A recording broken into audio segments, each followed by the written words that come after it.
week's episode of Ushio and Tora. A group of beheaded demons begins eating people alive, and Tora begins eating some hamburgers. This week's episode was a nice change of pace, because the last couple of episodes have just been all about Ushio and Tora fighting against some demons, copy and paste, and that's pretty much the end of the episode. In this week's episode, they actually decide to focus on the character of Tora, the tiger demon, and how he's actually relating to modern society, which leads to a lot of funny scenes and a lot of badass action. The main story in this week's episode is that this weird stone has been lifted from this construction site, and out of it came these massive demons which take the form of these human heads which just float around and devour people. And they do it in some really messed up, violent fashions. At the beginning of the episode, there's just a complete massacre when these demons arrive and they eat all these human beings, ripping them limb from limb. That's where Tora comes into play, because the next day of the episode, he decides that he's going to go around in the city and try to find something to eat. He can't eat Ushio because he has to risk getting killed by him and his crazy spear, so he decides he's going to part ways with him and eat. Because you gotta realize, this is a guy who's been sealed away for over 500 years, and the last thing he ate was a human being. It's the only thing he ever remembers eating. The problem is, modern society is giving him a little bit of a tough time. He's constantly getting hit by cars and smacked into walls, and then eventually he realizes that he just can't eat these people. They smell weird. They use deodorant. They're wearing metal on their bodies. They're not that appetizing.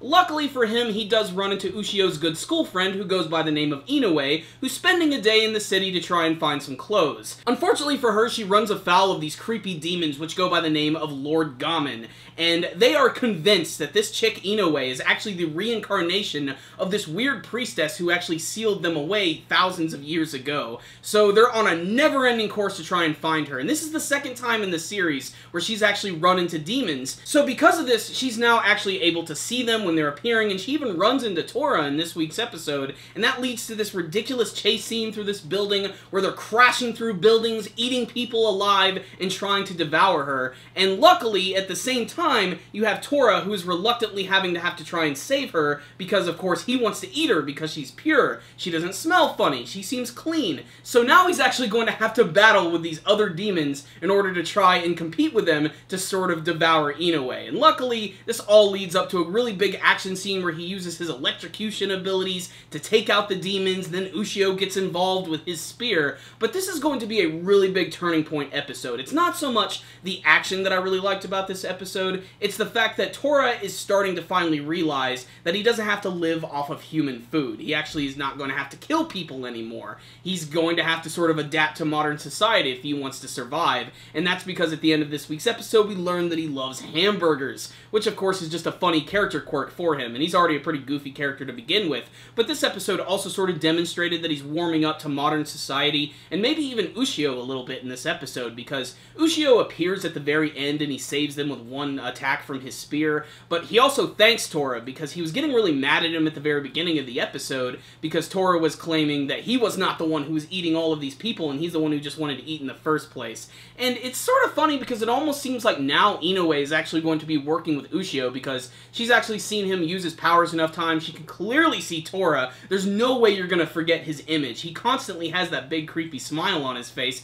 that and the fact that he's incredibly expressive. But I really love how the episode ended because he seems like he actually does like hamburgers. But the thing that's really interesting about this episode again, and something that sort of goes in line with the previous episodes of the series, is that ever since Tora appeared, it seems like little by little there's going to be these new demons which are going to be arriving and sort of taking over the city. It's almost like he was sort of like the catalyst which brought them into the world, or sort of reintroduced them to the world. But what I also like about it, again, it's really just a nice demonstration about how creative and creepy the world of Japan really is. How their lore reaches back to all of these demons which have multiple forms and are always tied to something really important in their history, and I think that's really cool. But this week's episode was also just really intense, especially the way it opened up, because in the previous episode there was a really great mixture of like action and comedy. This one was a little more serious, not so much the stuff with Tora, but with those weird beheaded demons who were just running around and devouring everything in sight. They looked really creepy and very nightmarish.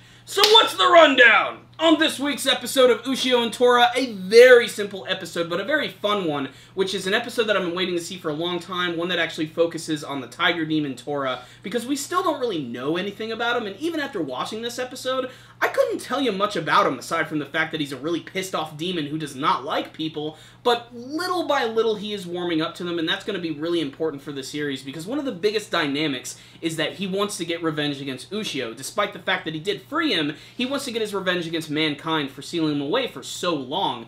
But at the same time, he can't mess with Ushio because he has the Beast Spear, which is like the only thing that can hurt him, and at the same time, Ushio is actually treating him like an actual person, not just a monster. They actually do have something of a connection. And the fact that Inoue is involved now, I think is going to be really interesting, because it looks like she might even become a part of the team, and I honestly thought she was going to be more relegated to an extreme side character, because you have that other female character who I felt was going to be the love interest of Ushio, but she basically just has a cameo in this one. So I'm kind of interested to see where this is going and how these other demons are going to be involved in the story, but honestly, I honestly think there needs to be a more important villain for the series. I think we're going to see that as the show is going to go on, because now that all of these other demons are actually arriving, I'm sure there's going to be demon hunters who are going to arrive. If you actually look at the intro of the show, there's a lot of characters who have not been introduced yet, and a lot of these guys seem like they're going to be really important and possibly even tied to the history of Ushio and the weird freaking demon beast spear. Maybe that's what's going to happen. All I know is this was probably one of the better looking episodes of the series. In terms of animation and artwork,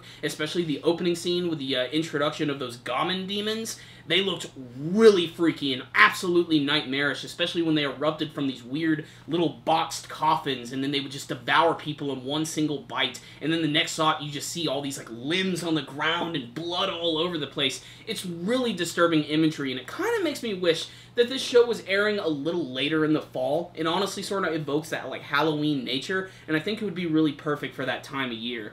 Despite that, I really enjoyed this week's episode a lot. I'd go as far as to say it was probably my favorite episode of the series, and I like the fact that other humans are going to be getting involved and joining Ushio and Tora on their really crazy adventures. Honestly, though, this was a real simple episode, though, just sort of like a fish-out-of-water story for Tora. But I'm glad that they focused on him, because he's definitely one of the key characters of the series, and he's really driving all of it. So, this was just a fun episode that I would definitely recommend if you're continuing to follow the series, or if you were a big fan of the original manga version or the OVAs they released back in the early 90s. All I gotta say is check out this week's episode. It was a lot of fun, and it's another great tour through the creepiness and the demons of Japan. They're all really awesome and well-designed.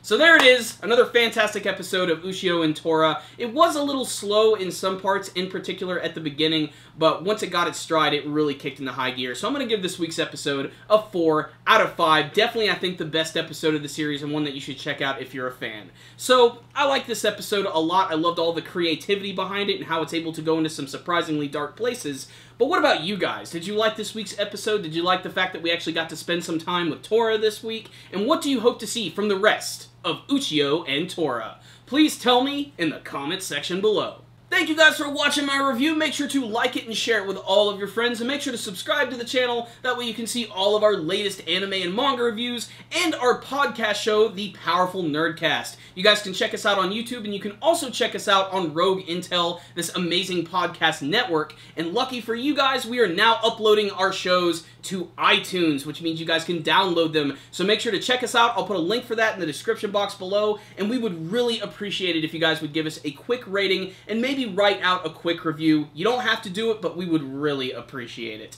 So thank you guys again for watching, and as always, stay dandy, baby.